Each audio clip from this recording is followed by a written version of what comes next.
Hi, everybody. Hopefully, everyone can hear me well. So, we're going to go ahead and get started here. I want to begin first tonight by just going over a few housekeeping things. So, unfortunately, due to some unforeseen circumstances, Alan Johnson won't be joining us tonight.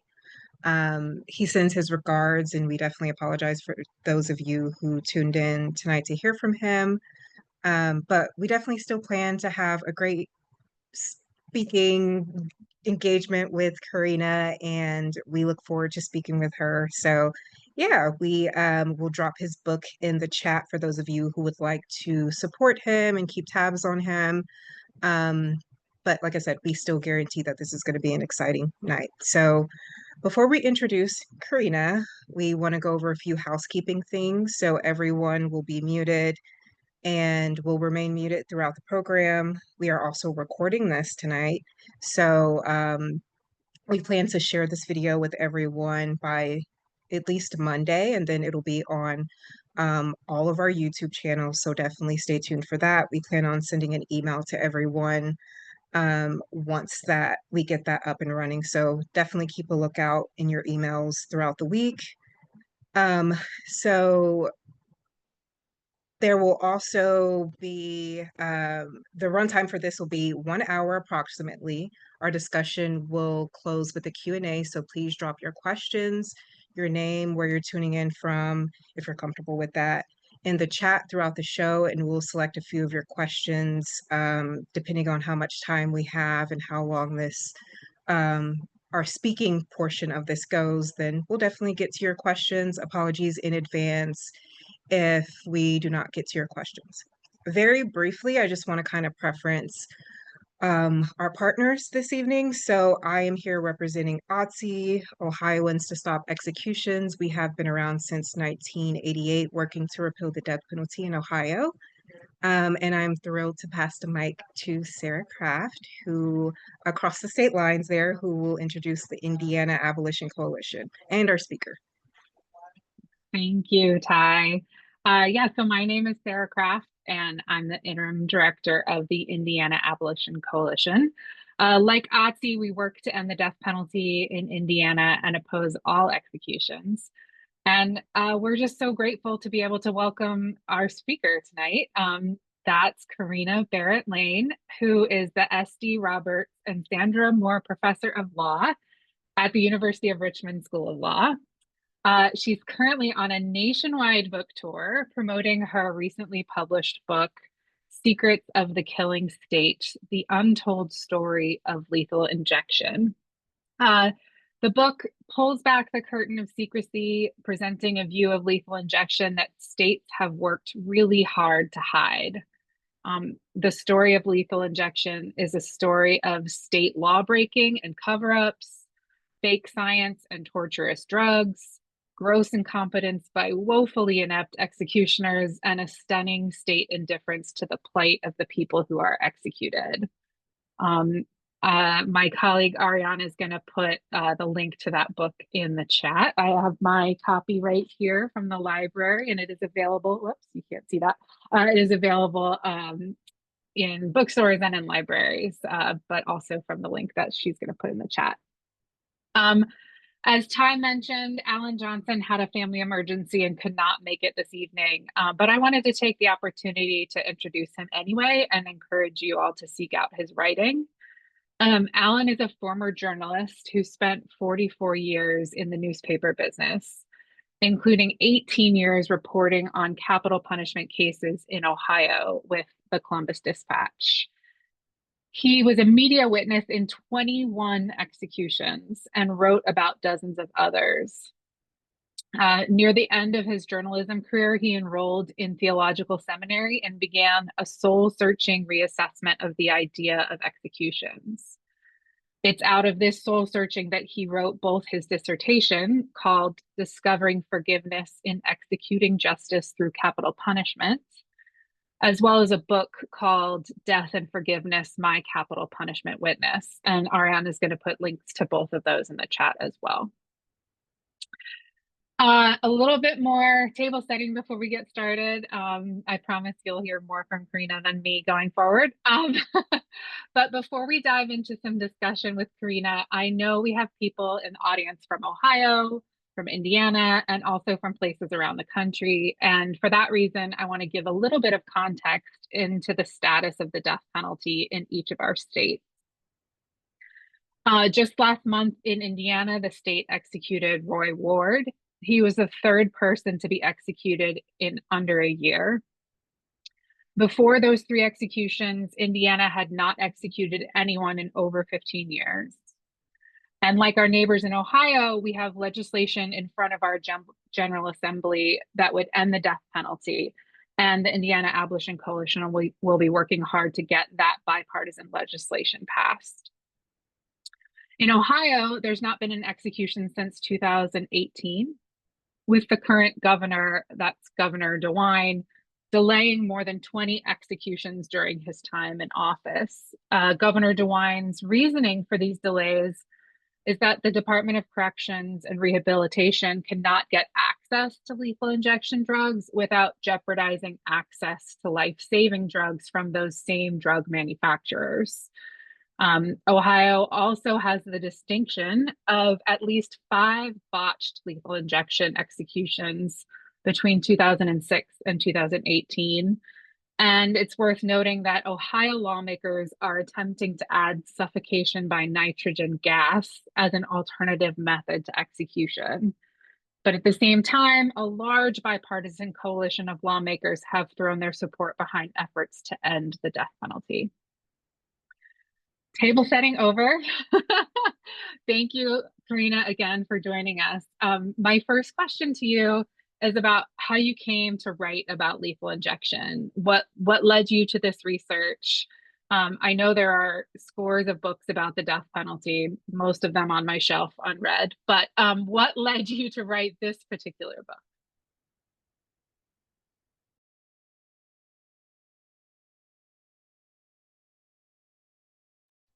Oh, you're still Oh, there muted. we There we go. go. Okay, hi. Thanks for having me on. What led me to this work? I am a death penalty researcher. I have been researching and writing about the death penalty for nearly 2 decades. And this project started with a research question. That's what I do. And the question was, everything else aside, with the death penalty, why are states so terrible at executions by lethal injection? Why am I seeing 3 hour long executions and 2 hour long executions and people waking up on the gurney and trying to get off the gurney in the middle of their execution and autopsies with 16 and 18 puncture wounds?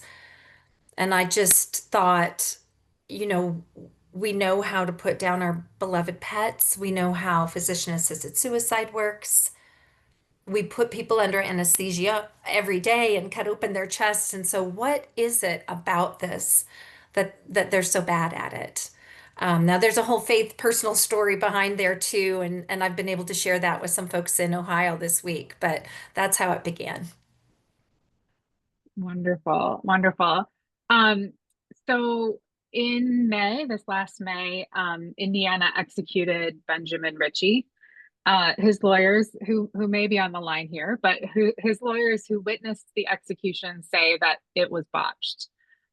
Indiana also had a notoriously botched execution by lethal injection in the mid 90s. And as I mentioned earlier, Ohio has the distinction of having had 5 botched lethal injections. Can you talk a little bit about what it means to call an execution botched? Like you talked a little bit about that just then, but can you go into a little bit more of what are gruesome details? And what is it that goes wrong in these situations? How does that happen? Like, what did you Yeah. learn with that question? Well, with the question, I have to tell you, if you're asking, why are executions botched, it took me an entire book to explain it. So it might take just a minute. But, I think your question, Sarah, is really important one of starting with the, definitions. What are we talking about when we talk about a botched execution? And different people talk about that in different ways. And so I define it at the beginning of my book and the project. And what I say is, a botched execution is when an execution does not meet in some palpable, obvious way the expectations that the state set, right? So if the state says it's going to go like this, and then it doesn't in some obvious, palpable way, that is a botched execution. And I think it's important to talk about it in that way because one of the things I detail in the book is that a lot of prison personnel say a botched execution isn't. And literally they say, well, he died, didn't he? That was the purpose. The purpose was for us to kill him and he died. So therefore it's not botched. And I have a huge problem with that because that is not the expectation of the American public. That is not what people think of as a botched execution. I would say my definition is more what people think of. And I think the other thing that's important to recognize in that is that botched executions are literally the tip of the iceberg. They are the torturous deaths that we can see. But below the surface is this whole other, much larger set of torturous deaths that we cannot see. And so even as I define what I, use as the term botched execution, the problems that I detail here are much larger. The problem with lethal injection is much larger than botched executions, even if all you're talking about is pain and suffering and a torturous death. So, as for your second question, what is it? I mean, they can't get the medical professionals. They've got prison guards pushing the syringes. They can't get the drugs. That is a problem endemic to lethal injection. The drug manufacturers don't want to sell their drugs. They can't get access to the veins. This is a population that has notoriously weak veins. It is a geriatric population with a known very high incidence of poor health, often former IV drug users. So, just the mechanics of it. So they can't get the veins. Um, I mean, and the problems sort of go from there. And one of the things that's interesting about this is in 1890, when the states were looking for an alternative to hanging, there was a commission in New York that studied, what is the alternative? And they end up recommending the electric chair, which is a story all on its own. But importantly, in 1890, they considered and rejected what they called death by drugs, what we call today lethal injection. And the two reasons they said was number one, anatomical difficulties. They knew back in 1890, this is a terrible idea for that particular population, maybe for anybody, but certainly for that population. And the other reason was the sustained outrage of the medical profession. And it's like, here we are, over 100 years later. And it's like, yeah, they knew that a whole long time ago. I want to ask you about one execution in particular. I I remember it. It feels like a bit of a turning point in this conversation, at least to me, and that's the execution in Ohio of Dennis McGuire. Um, the that execution was the first time that Ohio used a drug called midazolam, and I know you write about that in your book. Can you talk about sort of why some of us think of that execution in particular? What was it about that execution that sort of made it a touchstone in these conversations? And maybe also tell us a little bit about midazolam and the way that states have experimented with different types of lethal injection, different ways of skinning the cat, so to speak, in terms of drugs and number of drugs. Yeah, sure. And the thing about Dennis McGuire's execution is it was actually the first of three massively botched executions in 2014. And, so after him came Lockett. After that was the 2-hour execution, botched execution in Arizona. At the end of 2014, when papers were looking at the biggest stories of the year, botched executions was on the top 10 list. And it started with Dennis McGuire in Ohio. So, it marked this turning point where people really started paying attention. So midazolam, also known as Versed, that's what most people know it as. It was an experimental drug. Ohio was the first to use it with this other drug called hydromorphone, and they actually, actually, Ohio's experimentation ended up taking down one of the state's, go-to experts, this anesthesiologist named Dershowitz. He was caught advising Ohio on this protocol, and later, he denied it, and then he gets caught, and then he says, "I will no longer advise any state. I will no longer be involved." But in any event, there were emails from him saying, "Oh yeah, this combination, they're going to be, they're going to be down." And in fact, what he said, and I'm quoting his email, is that the midazolam would work synergistically with the hydromorphone, creating this multiplier effect that would, quote, knock the patient out, stop his breathing, causing death within a few minutes. But the state had nothing to back up that claim. Those two drugs had never been used together. They had never been studied together. Nobody really knew. And so, McGuire, his attorneys very smartly challenged the protocol. And this is, in my mind, one of the problems with lethal injection. The court sees the evidence, and the court says, in its opinion, there's absolutely no question, and I'm quoting it, there's absolutely no question that Ohio's current protocol presents an experiment in lethal processes, right? Like the judge is like, who knows what's going to happen? But the burden is on the prisoners to show what's going to happen. And so the prisoner loses, and uh, the execution goes through. It's Ohio's longest, at that time at least, the longest execution in Ohio's history. Um, it is, I'm trying to remember exactly how long that was. And I don't remember off the top of my head how long. For some reason, I'm thinking it was 27 minutes. But in any event, media witnesses talked about, both of his fists were clenched. He was gasping through the glass wall. Towards the end, it faded into small puffs from his mouth like a fish on the shore puffing for one last gasp that would allow it to breathe. It was 26 minutes. Okay, so it's 26 minutes. It set a record. And one of the witnesses, one of the family members said that one of the prison guards looked over and mouthed, "I'm sorry," to the family.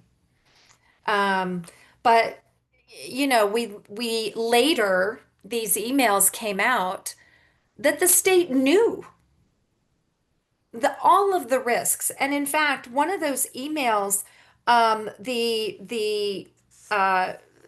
the prison official writing it said, "Well, what about this? I heard that he might hyperventilate with eyes still open," and wrote, "This scenario would create an appearance of least at suffering, which would upset witnesses and inspire litigation." Like, we know all these risks. He could die, which he did, this long, prolonged, terrible death. And what he's worried about is that this would upset witnesses and inspire litigation. Oh, Yeah. thank you for taking us through that. I want to ask one last question before I send things over to Ty. She's going to ask you a little bit more generally about the death penalty, less about lethal injection. But can you talk? You have a whole chapter in your book on secrecy and how, in many ways, we don't know the real truth about what happens in execution chambers. Can you talk about how states have been able to shield us from the process? Yeah. And, it's not just that we don't have that information. States work very hard so that we will not have that information. And, because I'm here talking to you in the Indiana coalition, it's worth mentioning that Indiana is the only state in the country that has conducted executions and not allowed media witnesses, not made space for media. I think there's one other state, maybe Wyoming, but it has, that claims this policy. But no other state has dared to do that. And I know that that was litigated, and I know that the court said, well, we're not treating media witnesses any different than the public. The public can't just show up, and so media witnesses can't either. And I just have to tell you, I was speechless. I just thought, the whole point of the media is because the public can't come. So, the media is the public's eyes and ears. That's how we have accountability in the state's most powerful moment. When you stop and think about that, which I know both of you have and the people on this call have, but this is the state killing people on purpose with other people filing into a room to watch. And for that not to include the media because the public's there just makes absolutely no sense. But, and the danger of that is one of the most recent executions, as you mentioned. The lawyers came out and said, here's what was happening, here's what we saw. And the state came out and said, no, nothing unusual happened. It was just fine. Well, this is exactly why you need independent media witnesses so that we know what's happening. But not allowing witnesses is just one of many of the states, the things that the states do. And so I just, go through and talk about all of the things, whether it's lowering the blinds when something goes wrong. That's the most, in some ways, the most explicit one, because it's like, someone's turning purple, someone's gasping, someone's trying to get off the gurney. What is the what is the reaction, the response of the state to lower the blinds? You don't get to see what happens. That's astounding to me. Um, and then there's secrecy statutes, of course, and I always think of Missouri in this way, but it's not just Missouri. But after the revelations of this malpractice-ridden doctor, what was Missouri's response? The next year, Missouri's legislature passed a statute that said it is unlawful. It is unlawful to reveal the identity of a current or past executioner. And if you should do that, you're subject to treble punitive damages. Another state, I think it's Arkansas. I don't think it's Louisiana, but it's one of the two, passed a similar statute and said, we'll make a felon out of you if you should reveal an executioner. And by the way, we're redefining executioner to include drug suppliers. But Right. so it's this, we're going to do all of these super shady things that we could never defend. It is indefensible. And because we can't defend it, there's really only one thing left to do, and that's hide it. And so, it's not just secrecy statutes, it's what prison officials say Mhm. afterwards. And so, Mhm. I spend pages saying, all right, here's what the media said, here's what happened, here's what the son of the murder victim said happened. Mhm. And then they came out and was like, no, no, none of that happened. And so there's a variety of ways. Yeah. But the Yeah. point is all the same, which is to remove the state from accountability at its most powerful moment. And I think as a constitutional historian, what makes me so upset, I mean, all of it does, but, and then to tell me, well, people support the death penalty when you're doing all these things to hide what this what What the this death practice penalty actually really is. is. Yeah, Yeah. Yeah. Yeah. tells you a Oh, lot. yeah, absolutely. Um, all right. Well, I'm going to pass things over to Ty with Ohioans to stop executions. Ty, I know you have a bunch of questions for Corinna as well. Yes, absolutely. I just want to say really quick, guys, don't forget to put your questions in the chat for Karina because this section is going to kind of round out things and then we're going to get into our Q&A. So don't forget to do that. So my question is, many legislators frame capital punishment as justice for victims. How does that framing shape public opinion and legal precedent? And what truth does that obscure as we're talking about secrecy and things like that? Yeah, I'm really glad you asked that because as I go into dialogue with people across the political spectrum, and I really do welcome death penalty supporters to talk to me, that's one of the main talking points that I hear. Well, this is justice for victims.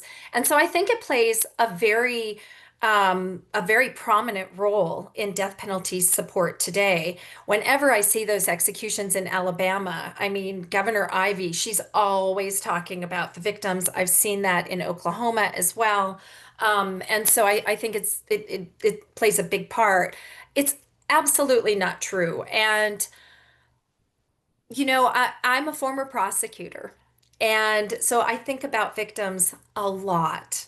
Um, my specialty was child sexual assaults, and I worked very closely with victims. I have seen the deep destruction and devastation that violent crime does. So, my heart is so with the victims that I'm going to be writing a law review about why the death penalty is bad for victims and why they should get warnings at the capital indictment stage, because I'll tell you, victims are told this will bring you closure.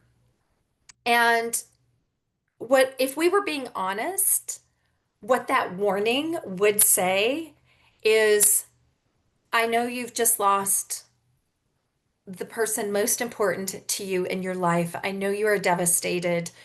It's the matriarch of your family, whatever, and they might have died of just a terrible, violent death.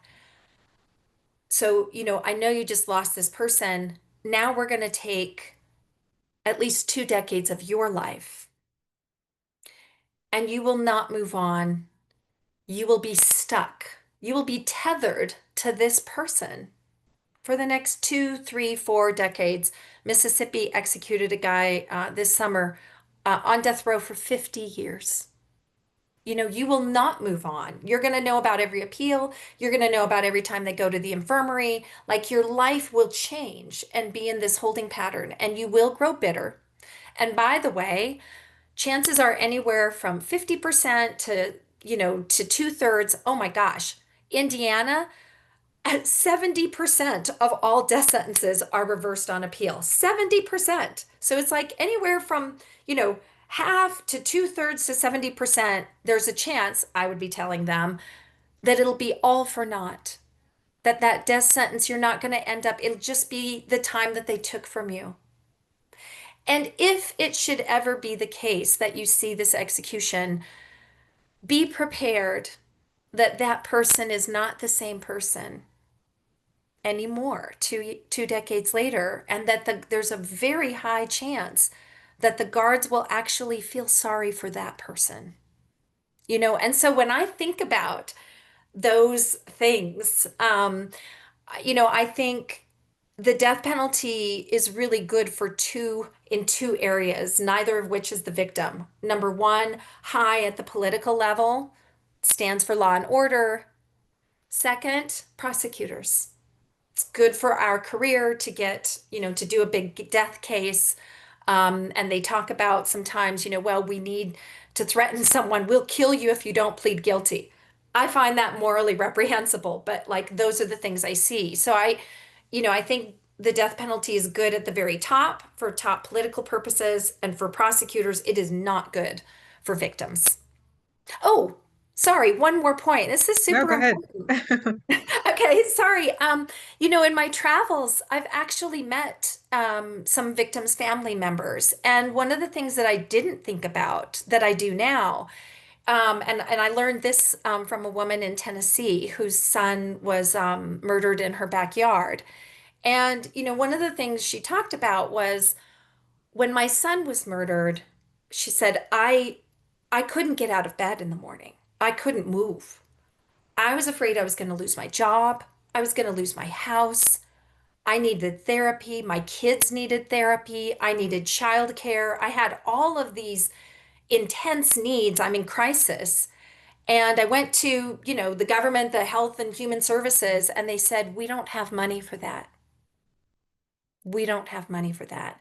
And why don't we? Well, we're spending $24 million per execution. That's a stat from Florida. But, and so it's just really bad. And one of the things she said to me was, look, I don't know, here's what victims really need. We really need services, and this is a political distraction. And so I'm very protective of victims, and this is very upsetting to me. Hmm. Absolutely. So last night I heard you speak about the new victims that death penalty creates through the prison guards and the correction officers. Basically, they're becoming murderers themselves, and there's no doctor or anything that are performing these very extensive executions. So can you speak about that a little bit, and just what have you found in your research about who this affects, not just the family members, but the people that are in the prisons that are witnessing this and having to perform this?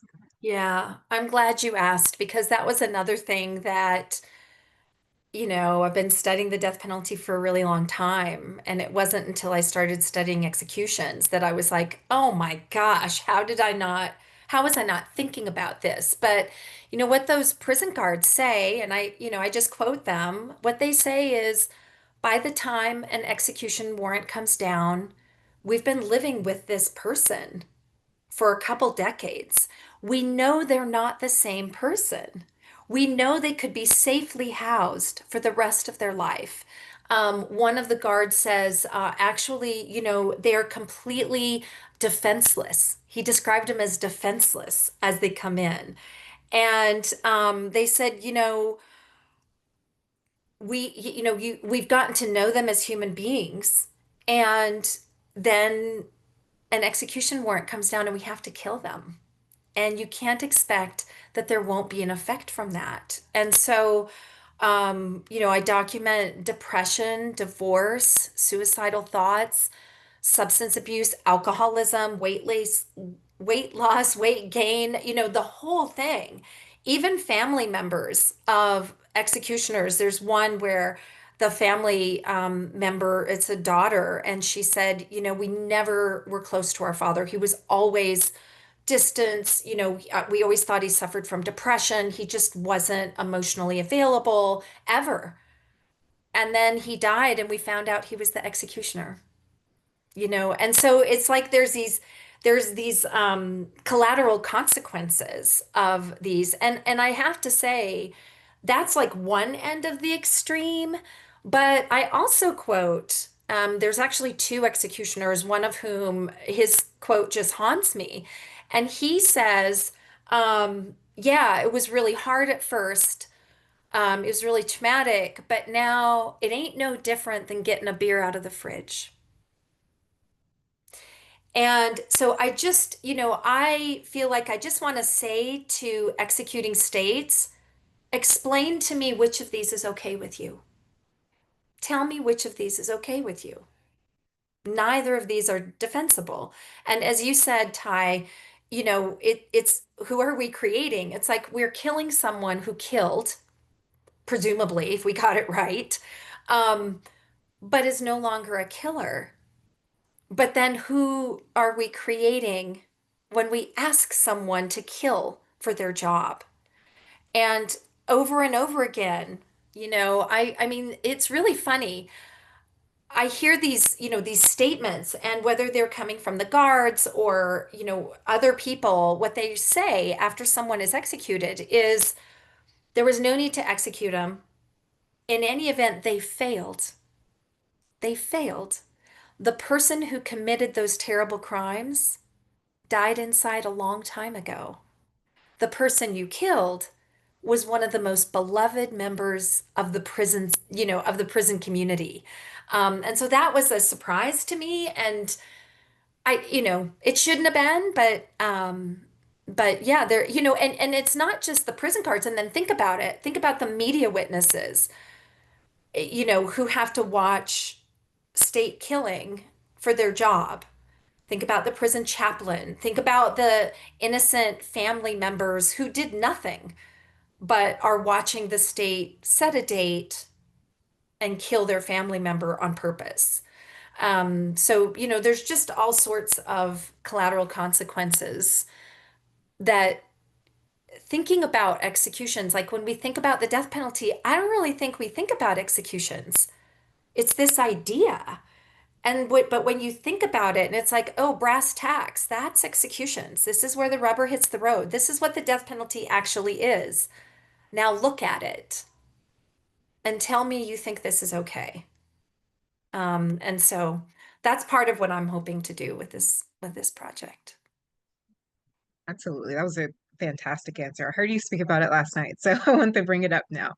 Um, so after decades of inertia, what, in your opinion, what would it actually take politically, culturally, or spiritually to end Mm. capital punishment for good? Now, I will say this can be your opinion, and you can come from a research standpoint, just from what you've seen researching states who have ended it and other things like that. So just feel free to pull from anywhere. Okay, how much time do I have? No. I'll be brief, and if your listeners want to talk more about it, we can. You know, I come from Virginia. That's my home state. And at the time Virginia abolished the death penalty, we were still the second most executing state in the country. I did the legal history piece on Virginia's abolition. We had the widest, the broadest death penalty statute in the country, broader than Texas. We had the most narrow appellate structure. It was like we were like the jaws of a whale that then, snapped shut. And per capita, we actually had more executions than even Texas. Everything's bigger than Texas. But, if you wonder, what is it that made Virginia the first Southern state to abolish the death penalty, the capital of the Confederacy? I'll tell you, it was no death sentences. We had no new death sentences for a decade. And I think if I'm correct, that's where Indiana at least is. What was your last death sentence? Maybe 2014, I think. That sounds right. Yes. Yeah. And, so I think I chalk that up to capital, really, really good capital defenders who have learned how to tell these people's story and explain who they are and why they do what they do. And it's not so that they can walk. It's not to excuse the conduct, but it is to say, these are not the worst of the worst. Understand where this person came from. They're not, this is not Hannibal Lecter. These are not the worst of the worst. And so I think that is part of it. But, even in that story, um, even in that story, you had activists that were on the ground for decades. And the Capitol defenders talked to me and said, we could see the juries softening. We could see it. The prosecutors weren't paying attention to it, but we were, and we saw it. So, I think no new death sentences for us.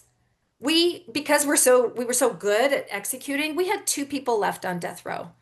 The death penalty was, for all practical purposes, dead.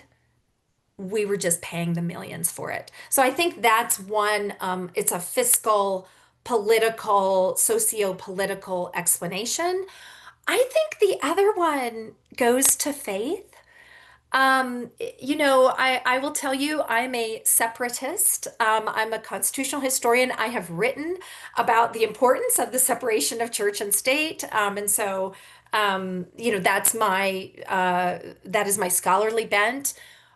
That having been said, it's here, and when I see governors, saying eye for an eye or this or that, or, waving the Bible and going to church on Sunday and then killing people on Tuesday, I have to speak out, and I have to speak out as a person of faith. And I will say, I've been sharing my personal testimony of the story behind the book, and I gave this in Birmingham, Alabama. And a woman came up to me afterwards and tearfully told me, I was a prosecutor in Alabama. She was retired, but she said, I was a prosecutor for over 20 years, and I never had a problem with the death penalty until right now. And I was like, don't you make me cry. But, I am seeing that all across the country. And it's not just, by the way, it's not just Christians. I mean, I did this podcast with a rabbi about life and about redemption and about the rabbinic texts, saying, let no man stand between another man and his redemption. And it got more than 22,000 views in the first 24 hours. So I think, this is another piece of it. I think is really as as we have seen um, people from the religious right or whatever come into power. One question is, do you believe? Do you believe? Hey, redemption people, I'm here to tell you it's real. So anyway, I think that it's and I think information every time. I mean, I see so many people, they're like, okay, but I don't want to spend my tax dollars, paying for this person to live out their days. And I'm like, oh, girl, let me just tell you, you're spending way more I was on about these to say you're people. spending way more. Yeah. Yeah. So, Um, Thank you for your response. That's spot on. So we would like to get into the question portion from the audience. Thank you all for submitting your questions. We've picked a couple while we have 15 or so minutes left of this program. I wish we had more. It seems like it went by so quickly. But so the first question was, please give an example of a botched death happening beneath the surface. yeah, sure. Um, well, I can give you a whole bunch of examples. One of the things, so in 2020, NPR reported the study of over 200 autopsies. And these were using all different protocols.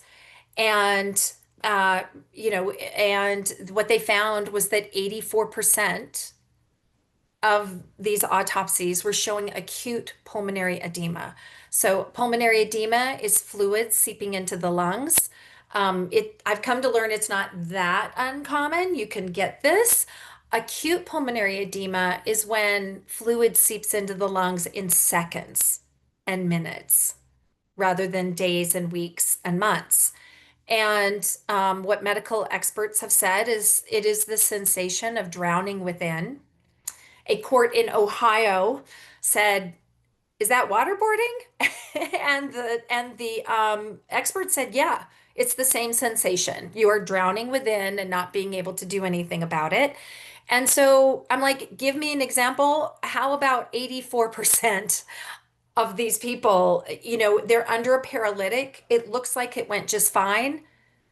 We were waterboarding them to death. And there are some even without the paralytic, actually. So the Trump 2020 executions were with a single shot of pentobarbital. We know that pentobarbital, that also causes acute pulmonary edema. They were not with a paralytic, but as the experts have said, when you are hit with like, what will feel like 1,000 pounds of a barbiturate, it's like having 1,000 pounds on you. You really can't move. And so there were some of those executions where the executioners said, we just heard a little snoring. And the government, by the way, turned off the sound. There's another secrecy way. They give their final statement and then they turn off the sound. There's no reason to turn off the sound, but yet they do. And the autopsy showed acute pulmonary edema. Here's one more I'll just throw out, and then I'm sure there'll be other questions. But one of the things I've seen, whether it's, with a paralytic or not, is anesthesiologists have come in and said, listen, when you are being paralyzed, and even if there's a one drug pentobarbital, a barbiturate, like what we have in Tennessee, it's gonna be hard. It works kind of like a paralytic knot, but you will feel this weight. You're not going to be able to move because you've got this huge barbiturate on you. You're being drugged to oblivion. And what they said was, if you were really struggling underneath that, or if you're really struggling as the paralytic takes effect, look at the fingers. Look for movement in the fingers because the fingers is actually this place where we have the most motor control. So it's the last thing that you lose. What have states started doing? As soon as the anesthesiologist started talking about it, states are now taping down their fingers. Taping down their fingers. And listen, they're already in restraints. There is no reason whatsoever to tape down their fingers other than it's a torturous death and you don't want any signs of it. So, I hope that that is helpful.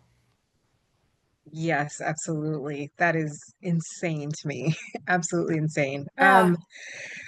One of you spoke about this last night, but someone had this question. Can you speak about the disproportionate percentage of minorities, especially African Americans, Mm. um, on Mhm. death penalty and like how this affects them the most?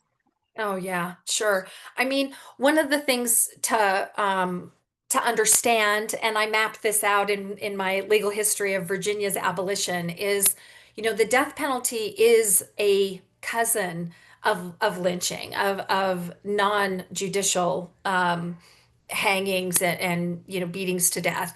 And back in the day, there were actually these things that we call black codes. That's the actual name for them. And so these are statutes in the South that said, and they were, there's a whole set of them, but they basically said, here's just an example of one. Um, any crime for which a white person would receive 5 years of hard labor or incarceration is a death crime, is a capital crime if committed by a black person. Like it was literally in the codes. We're going to treat you differently based on the color of your skin. And so, one of the things that Justice Marshall talked about in some of these decisions was you can't just look at today's death penalty. Like it didn't just like come down like manna from heaven. It came from something and it bears the marks of that thing. But all of that, so all of that even aside, there was a challenge under the Equal Protection, well, under the Eighth Amendment and the Equal Protection Clause. This is the McCleskey decision. I think it was 84, it might have been 86, but it goes up to the Supreme Court. And it was based on this study of Georgia called the Balda study. And what this study showed, and I think one thing I need to explain is that most violent crime, including most murder, is intra-racial. It's white on white, it's black on black. And so the places that you see it is when it's interracial. And when you have interracial crimes, what the Balda study showed is that even after taking into account 39 non-racial variables, so look, everything they could think of, there's nothing left but race. A black man killing a white person, a black person killing a white person was slightly more than 4 times more likely to receive the death penalty than a white person killing a black person. And again, there's nothing left but race, nothing left. And, so there's studies talking about that, talking about the incidence of the death penalty on people from Black and Brown communities. One of the things that I think people don't necessarily think about or know about is not just like whose life are we going to take, but whose life are we going to vindicate? And the answer to that is white lives, and primarily white prominent lives. And, so I talked last night about a study that I pulled from Louisiana, and it showed from the modern era, 1976 to 2016, so this was in a 40-year period of time, there were just over 13,000 Black men that were murdered in Louisiana, 40 years, 13,000. And, most of those are going to be capital eligible just because of the way the statutes work. So, around 13,000 is your choice. How many people were executed for murdering those 13,000 Black men? The answer was three. And when I was talking about this in Louisiana, I was like, I'm not sure what the statute, what the number is now. And I was in Louisiana with a litigator, and she said it's now four. I'm like, wow, you know. And so, and I think the other thing that is worth mentioning is in this case, McCleskey, the prisoners lose. The Supreme Court rules that it's not enough to show that race, played a part statistically speaking. You have to show that race played a part in your case, that the prosecutor went after you because you were Black. Okay. Which I'm like, nobody's gonna, like, who's gonna do that? Who's gonna find that? Right. But the court says in McCleskey, if states want to protect more, they certainly can. We're not going to recognize that under the Eighth Amendment, but like, go for it. And so North Carolina passes a Racial Justice Act. And North Carolina statute says if you can prove by preponderance, if you can show that race played a part in your death sentence, we'll overturn your death sentence. Now you're going to get commuted to life, but like we're not going to kill you if race played a part. The first three people to make a claim won. And they won overwhelmingly. And the judge is issuing this like I'm trying to remember if it was more than 100 or if it's more than 200 pages, but it was this massive opinion. And the judge said it's indisputable that race played a part in these decisions. We've got all white juries, all kinds of things happening. And so those three sentences get commuted. What does North Carolina do the next year? The legislature repeals the Racial Justice Act. And not only do they repeal it, but they try to make it retroactive to put back these death sentences. So one of the reasons why we haven't seen executions in North Carolina is because we've got all this litigation. And finally, the North Carolina Supreme Court said, that's an ex post facto law. You can't like put the death sentence back on them after they've been commuted to life. But, I think that this speaks to the central issue of think about what that says. North Carolina was like, no, we need race. And I think when they were repealing it, there was a witness, I think a prosecutor, who said, listen, you're going to wipe out death row. I just thought, what? Right? Like he said the quiet part out loud. We need race to make this death penalty thing work. And as I said last night, I don't think it's necessarily that the death penalty has a race problem. I think America has a race problem, and it plays out, especially in the death penalty. Absolutely. Thank you for your thoughtful answers, and thank you everyone for your questions. So before we close out, I'd like to invite you just to share one thought or takeaway that you would like the audience to carry forward, something that reflects your hope or warning or where this conversation should go next. Mm. I'm going to leave with hope. I love hope. And one thing I would say, it is definitely not a time to be complacent, but I don't need to tell this group that. But on the hope score, what I can tell you is the death penalty is dying. The death penalty is dying. And there's two really big indicators of that. And it's death sentences and support for the death penalty. So if you look at death sentences, I hear a lot of chatter right now because executions are on steroids.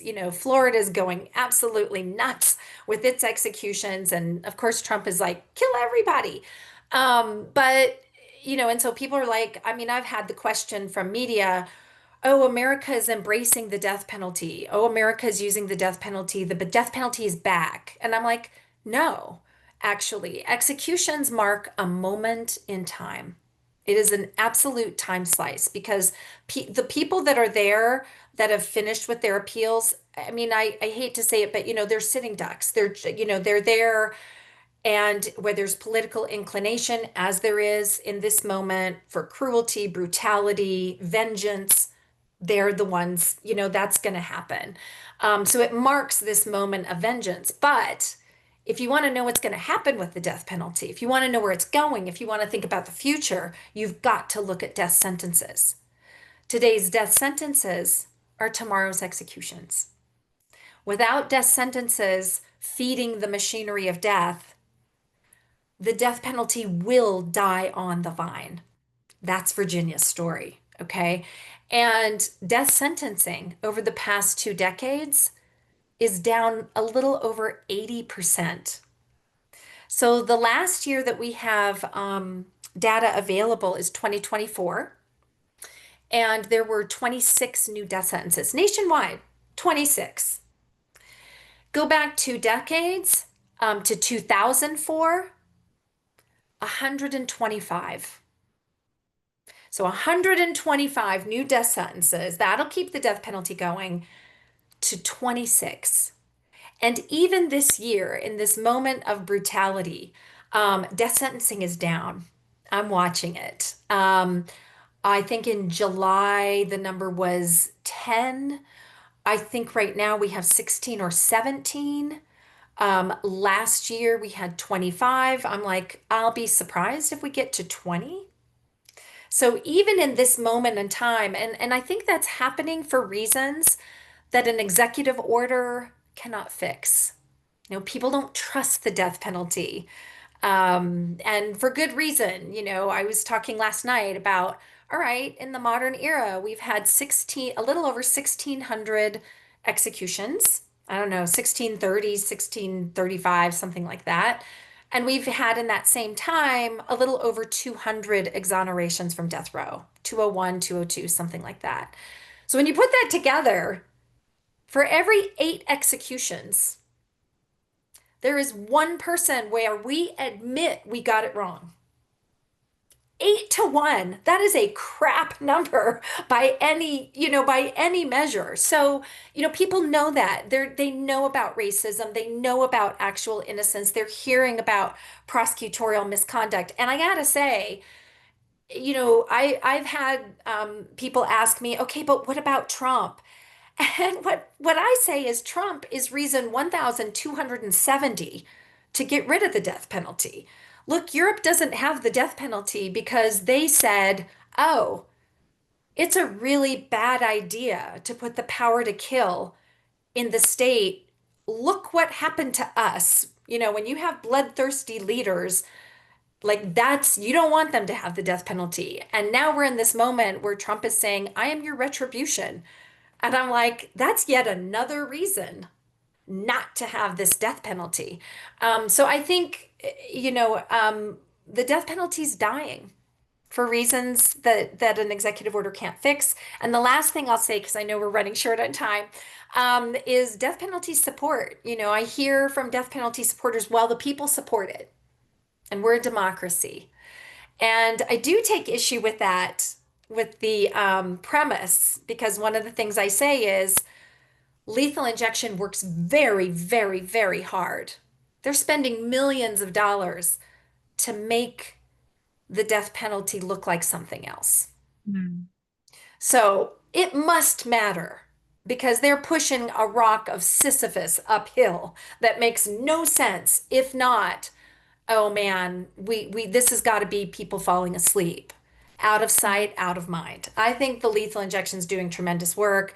And so I really bristle at this notion of, the people support it when the state is doing all it can to make it look like something else because they know the people wouldn't support it.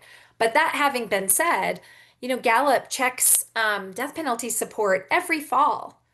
And even last fall, death penalty support, straight up or down, do you support the death penalty? 53%. I'm like, and that was a 50-year low. I'm like, so it's barely, and that's not even, what happens when you say, okay, what about with life without parole as an alternative, which is true in every death state. So that's actually the more accurate question. And then it's the high 30s, low 40s. But even that up or down question, it's 53%. And then if you ask millennials, that slice, it's 47%. And if you ask the Gen Z slice, it's 42%. So the death penalty is dying. That's my good news. And it is definitely not time to be complacent. Um, I think I think part of the Trump executions are to try to normalize death penalty and get those sentences up again. I think it's make the Right. death penalty great again. So it's not time to be complacent, but it is dying. They know it's dying. And so this is the time to strike. This is the time to organize. This is the time to continue to have those public information campaigns that will soften jury verdicts. So I'm going to end by just saying I'm so thankful for the work of both of your coalitions. And by the way, Sarah Kraft, your governor, Governor Braun, I heard him, I was looking and he said, because they spent $900,000 on drugs that ended up being used for one execution. But he said, I'm going to listen to the legislature and I'm going to listen to the larger conversation. And people are saying, I wonder if the death penalty is still relevant. And so I'm like, he's putting it out there, y'all. Bring him a bill. And I certainly feel DeWine has done everything he can that he would sign a bill too. So, I think I just want to encourage you for the work that you're doing. Oh, well, thank you. Leaving us on that hopeful note. I want to close us out by just reminding folks about the books that are available. We'll put those back in the chat so that you guys can see them. Corinna's book and Alan's book. As I mentioned, Corinna's on this whirlwind tour. Corinna, what's next? What's your next stop? I am in Tennessee. Oh, We left Ohio and went to Tennessee. So it is Knoxville, Chattanooga, Nashville, Memphis, all Little right. Rock, Wow. Little Rock, and then Oklahoma City. So I end this tour in Oklahoma City. At the time, I thought I wanted to end either in Oklahoma City or in Texas. I wanted to end in the belly of the beast. Yeah. Now I'm like, I don't know, maybe I should have gone to Florida. I'm not quite sure. I'm not quite sure. But I do want to say a word to go up for Bernice Johnson, who was 98 years old. And so, for all of you who are the praying type, I send my best wishes to Alan Johnson, Thank who you. would have made this a really, wonderful conversation. But Yes, thank you. Thank you for that. Two more things. We're going to put the OTSI and the Indiana Abolition Coalition link in the chat. Make sure you guys are signed up to hear from us and to hear about upcoming events. You can see those events on those websites. There's also a lot of great communications coming out in the next several months from both organizations. And we have legislative sessions to look forward to in Indiana and to keep working on in Ohio. So thank you guys all for being here. Again, we're going to send out the video in case you missed part of it or in case you want to watch it again or share it with your friends. And thank you all so much for joining us. Yes, thank you, everybody. if you're in Tennessee or Arkansas or Oklahoma, come on. There's more conversations to be had. Thank Bye, you. everybody. Bye, everybody.